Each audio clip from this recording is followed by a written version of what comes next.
Tangled, a dazzling day.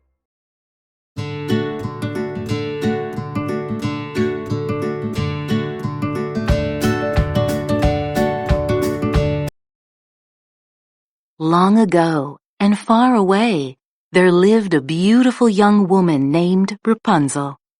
She had a special gift, 70 feet of magical hair. She had never ever been outside the tower where Mother Gothel kept her hidden away.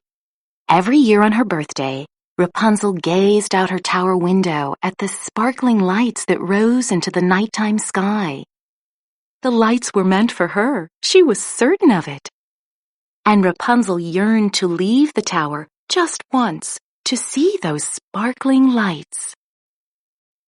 On the day before her 18th birthday, Rapunzel was wondering how to find the source of the lights. Suddenly, a thief named Flynn climbed into her window. Flynn was trying to escape from the royal guard, who were determined to catch him.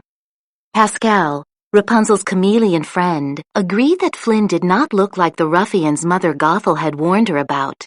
So, Rapunzel asked Flynn to guide her to the floating lights. Flynn agreed. The next day, Rapunzel's heart fluttered as they neared the kingdom where the lights would be launched that night. She was so close until Maximus, a horse from the royal guard, appeared. Maximus had finally hunted Flynn down and wanted to put him in jail. But Rapunzel convinced him to let Flynn go for just one day. Just then, a lovely chiming sound floated through the air. Following the sound, Rapunzel raced up a small hill and saw the kingdom. The chimes came from the kingdom's bells, ringing in the new day. Below the palace's peaked towers stood a village filled with thatched-roofed houses and inviting shops. Rapunzel felt more excited than ever. Rapunzel was amazed by everything she saw in the village. People were talking happily, hanging out their laundry, and selling and buying things. They were all preparing for that night's launching of the floating lanterns. Rapunzel gasped in delight as she rushed to see more, but something pulled her hair. People were accidentally stepping on all 70 feet of it. Some little girls were braiding one another's hair nearby. When they saw Rapunzel approaching, their eyes lit up with delight. They had never braided such long hair before. When they were finished, Rapunzel walked away with a neat braid bundled down her back. Nothing could stop Rapunzel now. She just had to wait until nightfall for the lights to appear. In the meantime, she found lots of new things to do in the kingdom. In a village shop, she tried on a beautiful dress. Rapunzel shared pretty pink pastries with Flynn. She loved the way the sweet frosting glazed her lips and tickled her taste buds. She had never eaten anything this marvelous in her entire life. Rapunzel found a bookstore and explored every shelf. She pulled books down to the floor and studied them with Flynn. She eagerly read adventure stories and saw pictures of foreign lands, all sorts of things she had never known about. Rapunzel found people who were drawing beautiful, colorful pictures on the streets. Happily, she joined right in. She liked everyone she met. "It is time, good people! Gather around! Yes, yes, gather around!" a town crier was calling out to everyone. "Today we dance to celebrate our lost princess.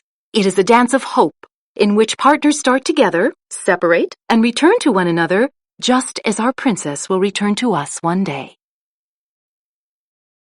But as the man spoke, Rapunzel found herself standing in front of a large mosaic of the king and the queen holding their baby. Something stirred deep inside Rapunzel as her green eyes met the identical green eyes of the princess in the painting.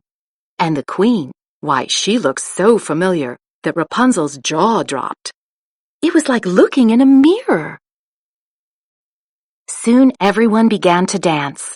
Rapunzel and Flynn looked at each other shyly. Then they grasped hands and joined in, staring only at each other as they came together and separated among the joyous crowd. Rapunzel felt as if she had lived a lifetime in one dazzling day. It changed the way she looked at the world. It was beautiful and wonderful out here. At last, nighttime arrived. Flynn led Rapunzel to a boat and rowed away from the shore. "What if it's not everything I dreamed it would be?" she asked. "It will be," Flynn reassured her. Darkness fell, and Rapunzel gazed in awe as thousands of colorful lanterns rose into the sky. It was her grandest dream come true. Flynn reached behind him and pulled out a surprise for Rapunzel. 2 lanterns! Together they launched them high into the air. Rapunzel's heart soared as the lights floated into the sky. It was the perfect end to a dazzling day, and all she could do was wonder what fantastic new discoveries were yet to come.